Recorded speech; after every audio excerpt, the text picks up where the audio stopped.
Alright, in this video I want to show you guys how I insulated my forge.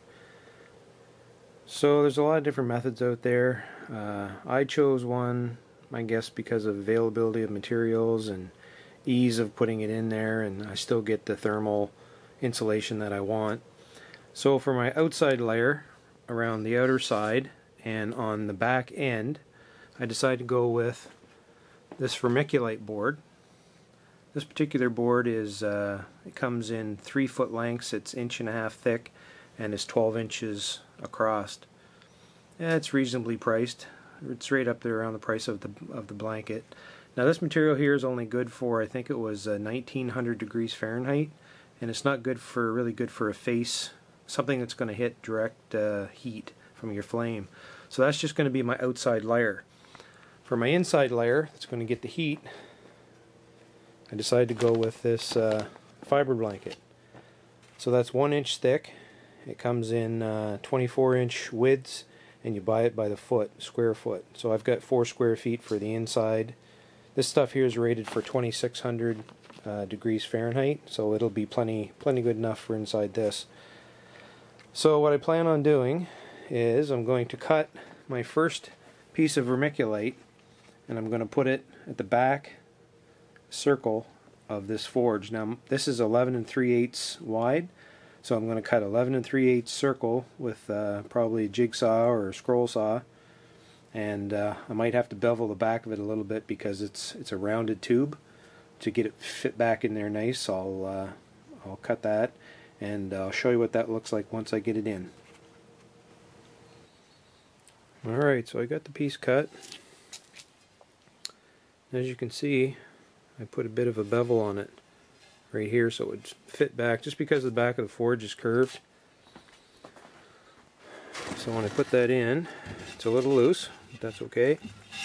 So I'm going to be putting fiber blanket over top of it. So there it is in the back.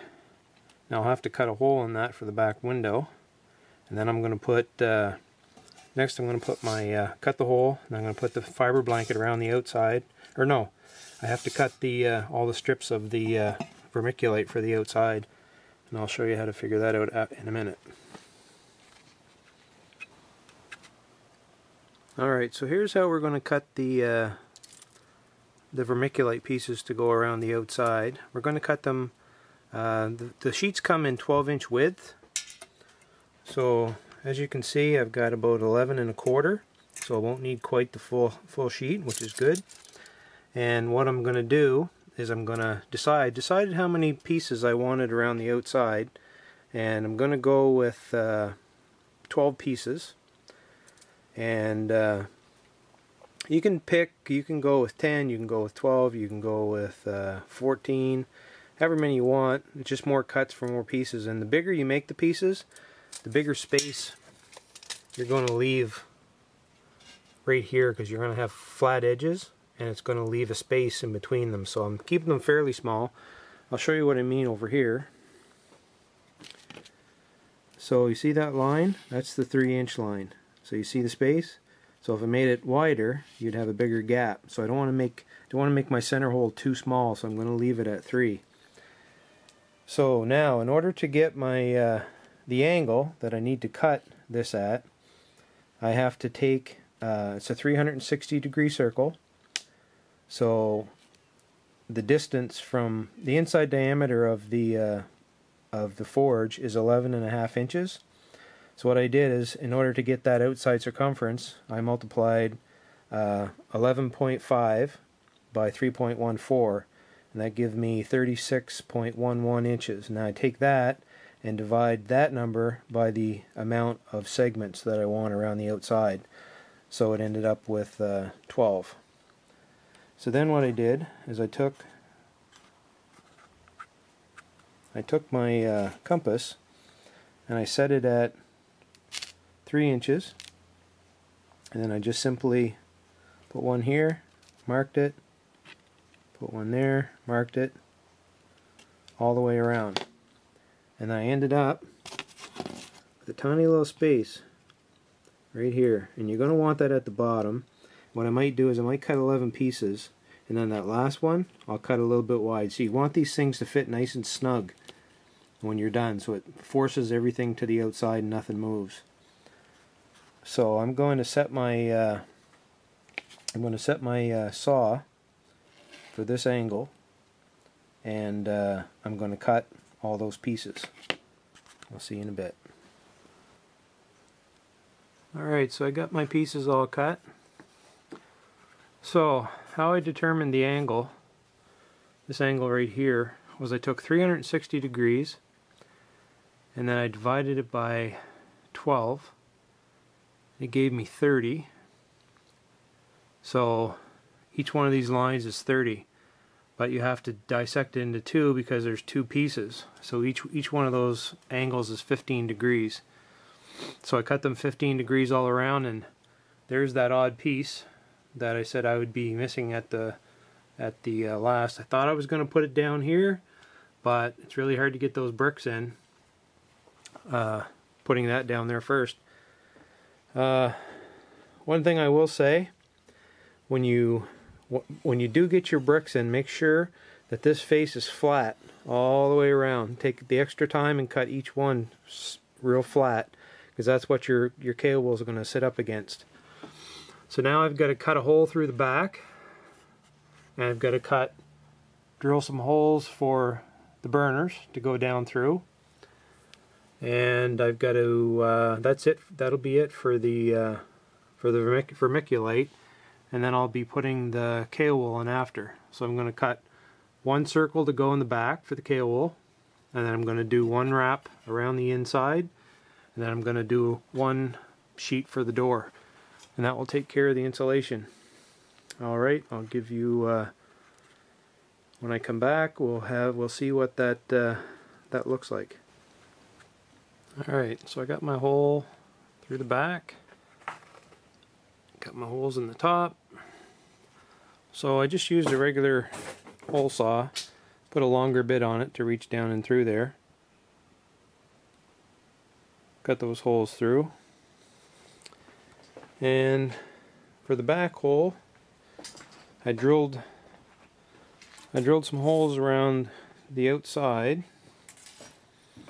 So basically here, here, here, and here. I used a small piece of a blade to start the cut with. Then I just stuck a regular old hacksaw blade through. Cuts really easily, really soft. Have to be careful you don't break it, but really easy to cut through.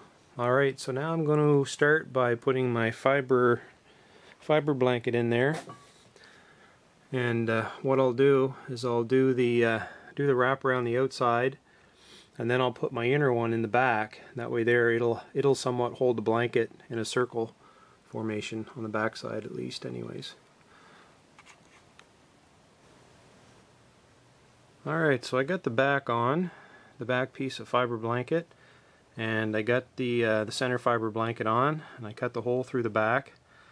One thing I did change while I was doing it, I thought it was going to be a good idea to have that on the inside, that back piece, but as you can see, there's not a lot. I've got maybe an inch in the corners, so I decided to take this back out and cut the piece the full circle here, and then put it in, and then put the fiber blanket in. It seems to hold itself really well, so I'm not too worried about it. So now I have to cut the holes for the burners, and I'm just going to take an offal knife, put it down in, and just score it with an X, and then try to form it a little bit in the shape of a cone on the inside. Just kind of the cone shape of the burners. And when I put my burners in, they're only going to come to about here, and then they won't be actually sitting down in the chamber. And then I'll cut the piece for the door, and that'll be it. Alright, I'll be back in a few. Alright, so I got my piece put in the door. I cut that just a little bit oversized, just a little bit, maybe about the width of the rim. Just so that when I shoved it in there, it would friction fit pretty good. And I got my holes cut down through there. You know what I did? I did this one here with the offal knife. Took a while. I did that one there with the hole saw. That right there worked pretty good. Just take your time, put your hand underneath. Careful not, make sure you got a glove on. And if I hadn't said this before, I'm going to say it now. When you're working with this stuff, when you're cutting it, touching it, make sure that you have a good respirator on, you've got good ventilation around, because this stuff in your lungs is not good. Same with the vermiculite. I was cutting this last night on my bandsaw, and I filled my garage up full of dust, but I had a really good respirator on. I had both doors open. And I'm also going to coat the inside of this with, I got rigidizer. ITC 100 works good, but it's insanely expensive.